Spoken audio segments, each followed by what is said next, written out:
অবৈধভাবে গঠিত সমবায় সমিতির কমিটি 3 দিনের মধ্যে ভেঙে সর্বদলীয় বৈঠকের মাধ্যমে নির্বাচনের দাবি বিজেপির। এমনই ঘটনায় চাঞ্চল্য ছড়ালো দক্ষিণ দিনাজপুরের তপন ব্লকের মালঞ্চা গ্রাম পঞ্চায়েতের পাতকোনা সমবায় সমিতি ও ডাইং মালঞ্চা সমবায় সমিতি।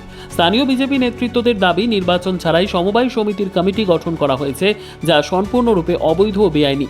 বারবার সমবায় সমিতির কাছে নির্বাচনের বিষয়ে জানতে চাইলে সদুত্তর দিতে পারেননি কর্মচারীরা।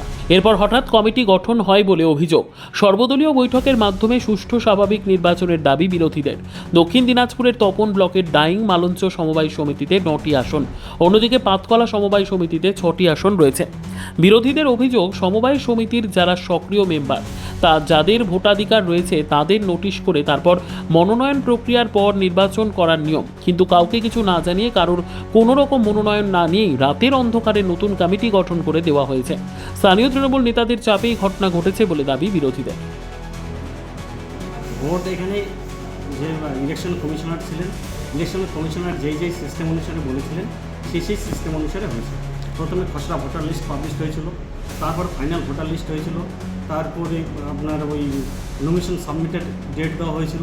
নমিনেশন সাবমিটের সময় আপনার ছয়জন সদস্য বা ক্যান্ডিডেট 6 জন সাবমিট করে, বাড়তি কেউ করেনি। যেহেতু আমার 6টা সিট, সেজন্য 6টা সিটেই 6 জনই একমাত্র সাবমিট করেছে। কাজে এখানে ইলেকশনের আর কোনো প্রশ্নই নেই। 6টায় ইয়ে হয়ে গেছে, 6টায় মেম্বার, 6টায় বোর্ড মেম্বার হিসেবে গণ্য হয়েছে। আচ্ছা, মানে বিরোধী কেউ দ্বারা হয়নি? বিরোধী বামফ্রন্টের একটা আছে, হ্যাঁ, বামফ্রন্টের একজন, হ্যাঁ, আর শাসক দলে 5 জন। তার ভোট কি হয়েছিল? নমিনেশনে পড়েছে 6টা, নমিনেশন পড়ে 6টা। আচ্ছা, তাহলে আর এখানে ভোট কী করে হবে? 6টাই তো সিট। আচ্ছা আচ্ছা। তো স্থানীয় বাসিন্দারা বলছেন যে এটা বেআইনিভাবে করা হয়েছে। এখন বাসিন্দারা বললে তো আমার করে নিয়ে কিছু নয়। আমার পঞ্চায়েতে গিয়ে দেখে নোটিশ হ্যাঙ্গিং করা আছে, বিডিও অফিসে নোটিশ হ্যাঙ্গিং করা আছে, থানাতে নোটিশ হ্যাঙ্গিং করা আছে, সব জায়গাতেই দেওয়া আছে।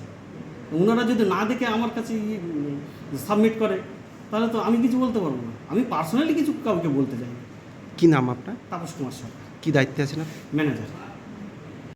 বিক্ষোভ হচ্ছে এখানে আমাদের যে পাতকলা সমবায় যে সমিতি আছে বা আমাদের যে মালঞ্চা যে সমবায় সমিতি, তো এটা দীর্ঘদিন ধরে আমরা ম্যানেজারদের সঙ্গে কথা বলছিলাম যে সেখানে ভোট হওয়ার কথা ছিল, এবং আমরা বারবার করে ওদের বলেছি যে কবে ভোট হবে আমাদেরকে জানান। এবার আমরা অনেকবার এনাদের কাছে আসার পর আমরা শুনেছি বা আলোচনা হয়েছে যে তারা আমাদেরকে জানাবে এইভাবে ওরা আমাদের কাছ থেকে মানে ঠুকিয়ে নিয়েছে। ওরা আমাদেরকে না জানিয়ে ওরা এই রাতের অন্ধকারে তারা নিজেদের মতো প্রার্থী সিলেকশন করে তারা ভোট করেছে।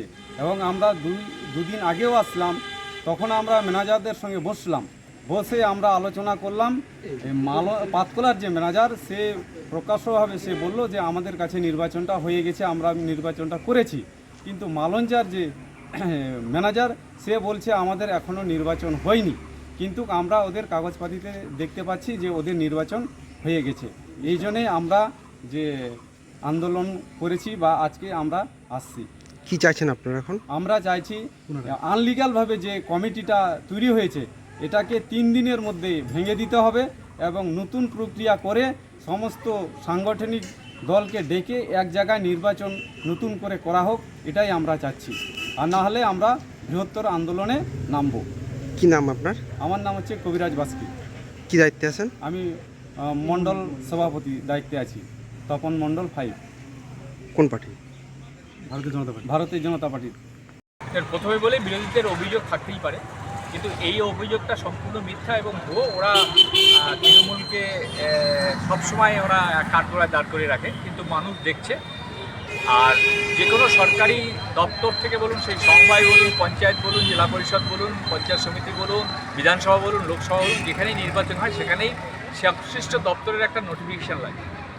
সেই নোটিফিকেশান যথারীতি হয়েছে, তার ভিত্তিতে মনোনয়ন দাখিল, উইথড্র, যা যা প্রসিডিওর থাকে এই সাধারণ নির্বাচনের ক্ষেত্রে, সমবায় নির্বাচনের ক্ষেত্রেও একই রকম পদ্ধতি থাকে। সব পদ্ধতি মানা হয়েছে। এবং এর সবচেয়ে বড় উদাহরণ হচ্ছে, আপনি একটা পঞ্চায়েতে দেখবেন, সমবায় দেখবেন, সেখানে বামপন্থীরা ক্যান্ডিডেট দিয়েছেন, সে তাদের মধ্যে থেকে একজন বামপন্থী ক্যান্ডিডেট জিতেওছে। তাহলে এটার থেকেই পরিষ্কার হচ্ছে যে বিরোধীরা, বিশেষ করে বিজেপি যে অভিযোগ করছে সেটা মিথ্যা অভিযোগ। তৃণমূল কংগ্রেস এ ধরনের কোনো কাজ করে না, রাতের অন্ধকারের কোনো ব্যাপার নেই। এটা নোটিফিকেশন হয়েছে, পাবলিকেশন হয়েছে, ডেট অফ ফাইলিং নমিনেশন ছিল, ডেট অফ স্ক্রুটিনি ছিল, ডেট অফ উইথড্র ছিল, তারপর ডেট অফ পোলিং ছিল, তারপর ডেট অফ রেজাল্ট ছিল, কাউন্ট ছিল, তারপর রেজাল্ট ডিক্লেয়ার ছিল, সব কিছুই হয়েছে। ব্যুরো রিপোর্ট, উত্তর বাংলা সংবাদ।